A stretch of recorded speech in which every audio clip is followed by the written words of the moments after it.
This is 5 on your side at 6. Focused on you. We begin tonight with breaking news in Ballwin, where 2 people have been found dead inside of a home. Yeah, the bodies were found today on Sunny Slope Drive. 5 on your side's Annie Kroll is there. Annie, what can you tell us at this hour? Well, exactly, Mike. There were 2 bodies that were found at this home just behind me on Sunny Slope Drive, as you were speaking of. In fact, it was a concerned mailman who found them originally and told police that they should probably come and do a welfare check because the mailbox was so overfull. When police did go inside, they found 2 decomposing bodies in this home. Now, Baldwin police spokesperson Mark Reichert told us that given the conditions of those 2 bodies, the cause of death was not immediately known.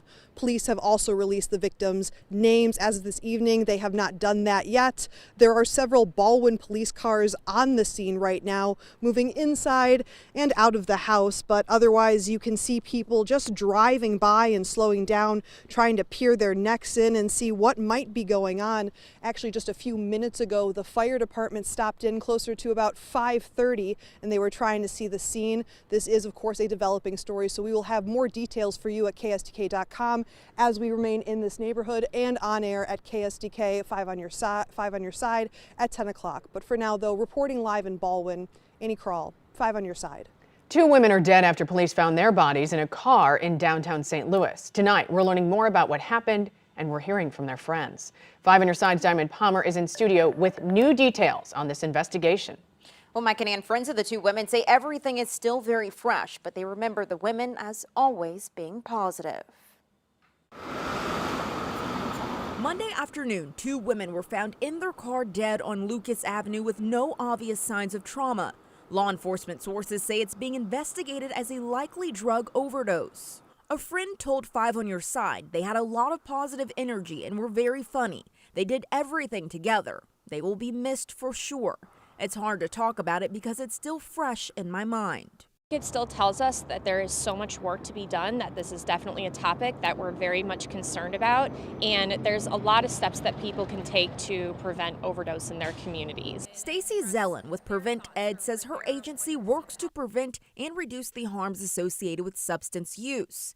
Zellen says the stigma surrounding substance abuse is something they want to change. Stigmatizing people who use drugs is definitely not going to help the problem. When people feel stigmatized, it makes them less likely to talk about their experiences and less likely to reach out for help. So by reducing stigma, changing the language that we use, and also just viewing substance use disorder as a brain disease, that's something that can be incredibly helpful. Recent city data reveals in 2022 there were 487 overdose deaths, which rose from 452 in the year 2021. Zellen says nobody should be afraid to alert emergency services in order to save a life. Sometimes we hear this concern that they're going to get in trouble, and that's why here in Missouri we have 911 Good Samaritan laws, which offers protection from prosecution if someone calls for help in a medical emergency. Prevent Ed offers free Narcan at 4 locations in St. Louis, St. Clair, Washington, and Union. Their next overdose education and Narcan training will be February 15th from 12 to 1 virtually. Congresswoman Bush says she is cooperating with a federal investigation into her campaign. Bush confirmed reports that the Justice Department filed a subpoena seeking records in her office. She says her husband's employment on her campaign is coming under scrutiny after she hired him for security purposes.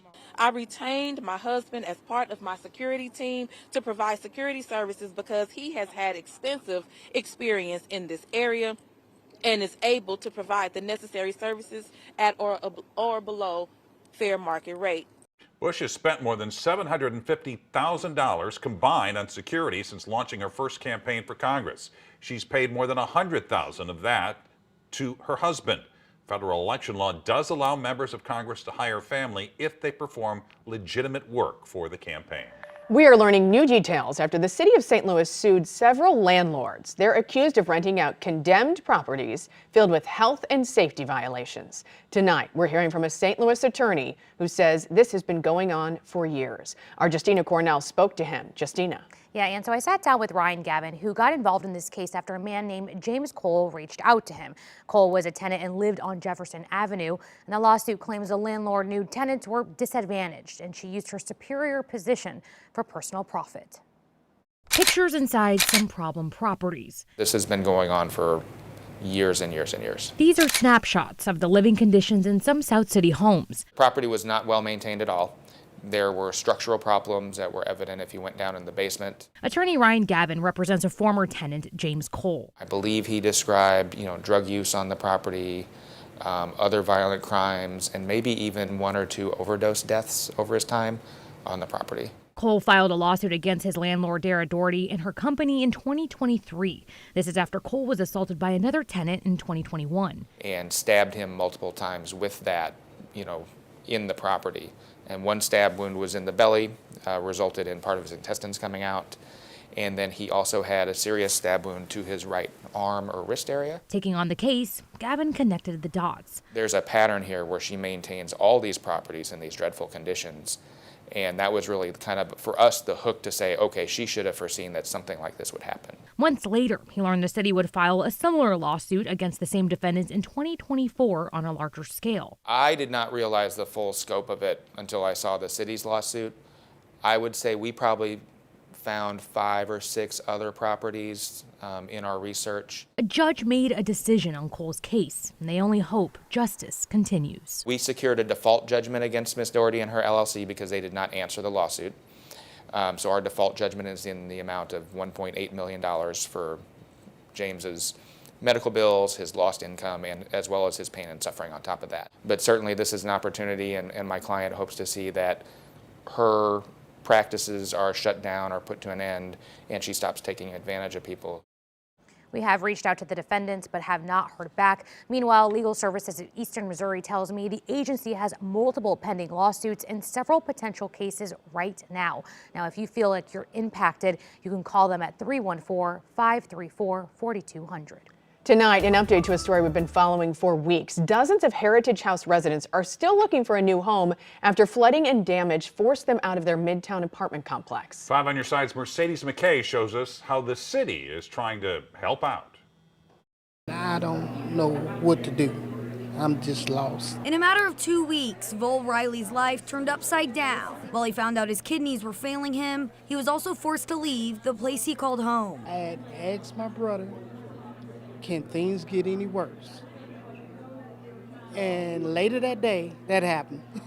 So yeah, it can get worse. Sub-freezing temperatures and no working heat caused water pipes to burst and ceilings to cave in at the Heritage House apartments nearly 2 weeks ago, forcing Riley and hundreds of other residents to move out. They've bounced around to a couple of different hotels and have settled here at the Hilton by the airport. But the clock is now ticking for the residents to find a steady roof over their heads, since private and public funding can only pay for them to stay at the hotel 1 more week. Obviously, there was an immediate, emergent concern about these individuals getting put out on the street. That's why St. Louis city leaders and community partners stepped up and hosted a housing fair Tuesday. We wanted to make sure that there were other options provided for these folks. The goal of the housing fair is to connect Heritage House residents with other available long-term living facilities. We're here to help anybody who needs a place right now. We just saw the need and we dispatched our entire management team over here to come and help. Justin Brown and his team with Bristol Care Incorporated were one of the dozen organizations that filled the inside of the Hilton Airport Hotel, doing whatever they can to turn these residents' lives back around. We're offering lower rates today just to find these people a home, to take the burden. This has got to be tragic for them. But like in many tragedies, some hope has come out of it. Everyone has showed up and showed out. And for some like Riley, hope is exactly what they need. I'm just trying to hang in there. That's all I can do. Mercedes McKay, 5 on your side. The city is hosting another housing fair at the Hilton St. Louis Airport Hotel. That's tomorrow from 1 to 8 p.m. Coming up, Help Wanted, where Missouri poll workers are needed the most in our area. Plus, Transforming Lives Through Storytelling, the nonprofit teaching teens creative ways to express themselves. Mother Nature did not give us an expression of sunshine today, at least not in St. Louis, but the sun is back tomorrow. We'll get you updated on the weekend forecast in just a few.